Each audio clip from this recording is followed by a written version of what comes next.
భాగస్వామ్యంతో future university అందిస్తున్న ఈ అద్భుత కోర్స్ కేవలం 180 మందికి మాత్రమే లభించే అరుదైన అవకాశం. నమస్కారం, మీరు చూస్తుంది ఐ డ్రీమ్. నేను మీ కీర్తి. నాతో పాటు బ్రహ్మశ్రీ గోరుగుంట్ల సురేష్ బాబు గారు ఉన్నారు. నమస్తే సురేష్ బాబు గారు. కీర్తి గారు నమస్కారం అండి. గురు మారడం అన్నది చాలా ఇంపార్టెంట్ ఫేజ్. అఫ్ కోర్స్ ద్వాదశ రాశుల్లో కూడా చాలా ఇంపార్టెంట్ ఫేజ్ అని. మంచి చెడు ఒక్కొక్క రాశికి ఏం జరగబోతుంది, ఎలాంటి చేంజెస్ రాబోతుంది, ఉంటే 1 year పాటు వారు ఉంటారు కాబట్టి ముఖ్యంగా ఈ 1 year పుట్టే పిల్లలకి చాలా చాలా విద్యా బుద్ధులు అలాంటివన్నీ బాగుంటాయని వింటున్నాం. మరి వాళ్ళకి ఎలాంటి వాళ్ళకి అన్ని తెలుసుకుందామండి ఒకసారి. సో తులా రాశి వారికి ఎలా ఉండబోతుందండి? తులారాశి వాళ్ళు ఇప్పటి వరకు వాళ్ళు ఆడింది ఆట పాడింది పాట అయిందండి. పాపం వాళ్ళు పాడింది పాట ఇప్పటిదాకా అయితే ఉండదు. కొంచెం జాగ్రత్తగా ఉండాలి. స్పీడ్ బ్రేక్ పడింది. ఎందుకంటే వీళ్ళకి మొన్నటిదాకా 9వ స్థానంలో గురువు ఉండటంతో మహాభాగ్య యోగం అంటారు. ఆ మహాభాగ్య యోగం అంటే ఏమందండి, ఎలా చేయబడితే ఎలా వస్తుంది, ఎలా పడితే ఎలా వస్తుంది, భాగ్యం, లక్. వాళ్ళు వెళ్ళిపోతూ ఉంటే వాళ్ళ వెనక అదృష్ట దేవత వచ్చేస్తూ ఉంటుంది, అడిగినన్ని ఇచ్చేస్తూ ఉంటుంది కదా అదృష్ట దేవత. అందుకని ఈ మహాభాగ్య యోగం లక్ష్మీ యోగం కూడా అంటారు, గురువు 9వ స్థానంలో ఉండటంతో. జన్మ జాతకంలో ఎవరికైనా 9th హౌస్లో గురువు అంటే మహాలక్ష్మి యోగం. వాళ్ళు కాలు ఎక్కడ పెడితే అక్కడ వృద్ధి ఉంటుంది. పుట్టింట్లో కానీ, అత్తింట్లో కానీ, ఆఫీసుల్లో కానీ. వాళ్ళ ఆఫీస్లో కూడా ఎప్పుడు ఎదుగుతూ ఉంటుంది. అలాంటి వాళ్ళు ఒక ఎంప్లాయ్ ఉంటే చాలండి, టోటల్ ఆఫీస్ ఎదుగుతూ ఉంటుంది.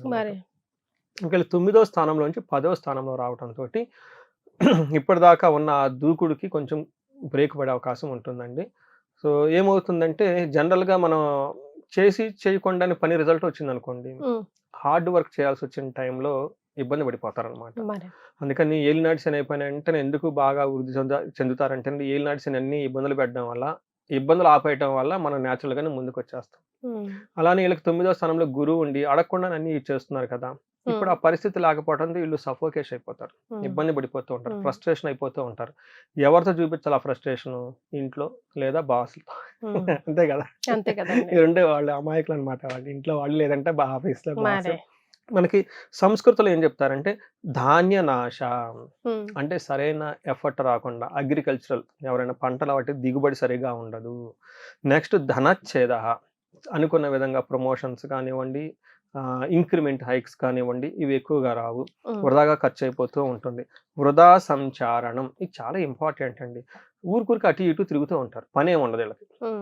ఏదో పని అవుతుందని అక్కడికి వెళ్ళిపోతారు ఆశించి, అక్కడ ఆ పని కాదు, వృధాగా తిరుగుతూ ఉంటారు. ఏదో పొలమో ఏదో అమ్మాలనుకుంటారు, తిరుగుతూ ఉంటారే తప్ప ఆ పని కాదు వీళ్ళకి. అందుకని వృధాగా తిరుగుతూ ఉంటారు. దీనితో పాటు వరకు ఉంటారు, భయపడుతూ ఉంటారు, భయం కలుగుతూ ఉంటుంది.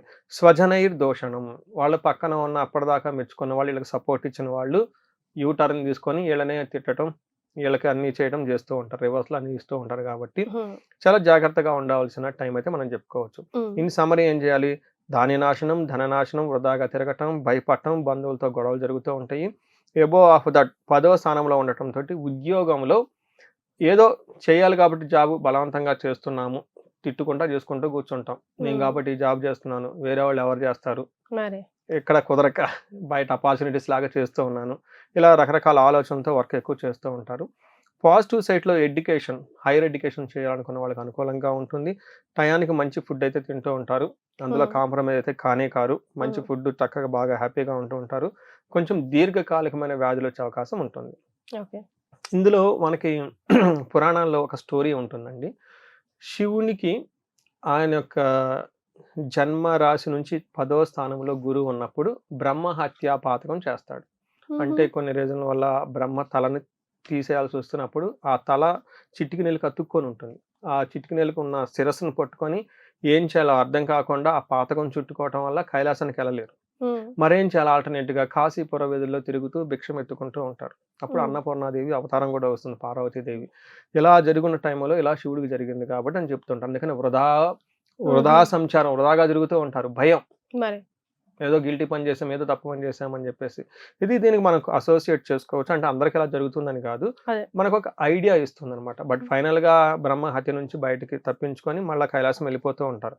ఇది ఏమవుతుందంటే, ఈ గ్రహాలు మనకు వచ్చి టెంపరీగా ఇబ్బంది పడిపోతూ ఉంటారు. కాబట్టి ఏదన్నా ప్రతికూలమైన పరిస్థితులు జరిగినప్పుడు వర్క్ టెన్షన్ పడిపోకుండా, మీరు ఇబ్బంది బట్టి, ఇంట్లో వాళ్ళని ఇబ్బంది బట్టి, బాస్ని మాత్రం అసలు ఇబ్బంది పెట్టకూడదు. ఎందుకంటే గురువు అంటేనే బాస్, అడ్మినిస్ట్రేషన్ పవర్ అనమాట వీళ్ళకి ఎక్కువగా ఉంటుంది. మంత్రి అంటారు కదా, అడ్వైజెస్ ఇచ్చేవాళ్ళు. ఇలాని అనకుండా చక్కగా ఉంటే సరిపోతుందండి. జాగ్రత్తగా ఉంటే ఇట్స్ గుడ్ అండి. సో ఏం రెమెడీస్ సూచిస్తారండి? అంతగా అనుకూలంగా లేదు కదా వీళ్ళకి. ఫస్ట్ బాస్ని తిట్టకూడదు. రెండోది గురువుల్ని మెంటార్లని తిట్టకూడదు, దూషించకూడదు. వీళ్ళు చూడండి అనవసరం పడుతూ ఉంటారు. తర్వాత వీళ్ళకి ఇచ్చే అడ్వైజెస్ కూడా బ్లైండ్గా ఇవ్వకుండా చాలా చక్కగా ఆలోచించి అడ్వైజెస్ ఇవ్వటం చాలా ఇంపార్టెంట్. వీళ్ళు ఇచ్చేదా వీళ్ళు పుచ్చుకునేదా? వీళ్ళు ఇచ్చే అడ్వైజ్ ఓకే. అంటే వీళ్ళు అడ్వైజ్ బాగా ఆలోచించుకొని ఇవ్వాలన్నమాట. ఎందుకంటే గురువు యొక్క ప్రభావం వీళ్ళకి సరిగా లేదు. ఎవరైతే మిడ్ లెవెల్ మేనేజర్ లెవెల్ పొజిషన్లో ఉన్నారో బాగా ఫ్యాక్ట్ బేస్డ్ డెసిషన్ మేకింగ్ అంటారు. ఒక వాస్తవాన్ని తెలుసుకొని అండర్స్టాండ్ చేసుకొని దాన్ని బేస్ చేసుకొని గైడెన్స్ ఇస్తూ ఉంటే చాలా బాగుంటుంది. వీళ్ళు భగవద్గీత ఎక్కువగా చదువుతూ ఉంటే చాలా బాగుంటుందండి. అలానే గురువుకి సంబంధించిన ఏదైనా ఒక చరిత్ర చదువుతుంటే బాగుంటుంది. అబోవ్ ఆఫ్ దట్ వీళ్ళు ఈ రాశి వాళ్ళు పర్టికులర్గా అండి సూర్య నమస్కారాలు చేయటం, ఉదయాన్నే యోగా చేయటం, మెడిటేషన్ చేయటం చాలా ఇంపార్టెంట్. అలానే ఎక్కువ టైం కుదిరితే వీళ్ళు గ్యాప్ తీసుకొని ఒక 3 days 4 days ఆశ్రమాలకు వెళ్ళిపోయి అక్కడ టైం స్పెండ్ చేస్తుంటే గురు బలం పెరుగుతుందండి, అడ్మినిస్ట్రేషన్ పవర్ పెరుగుతుంది వీళ్ళకి. సో అంతవరకు చేస్తే సరిపోతుంది. చాలా సంతోషం అండి. ధన్యవాదాలు. ధన్యవాదాలు.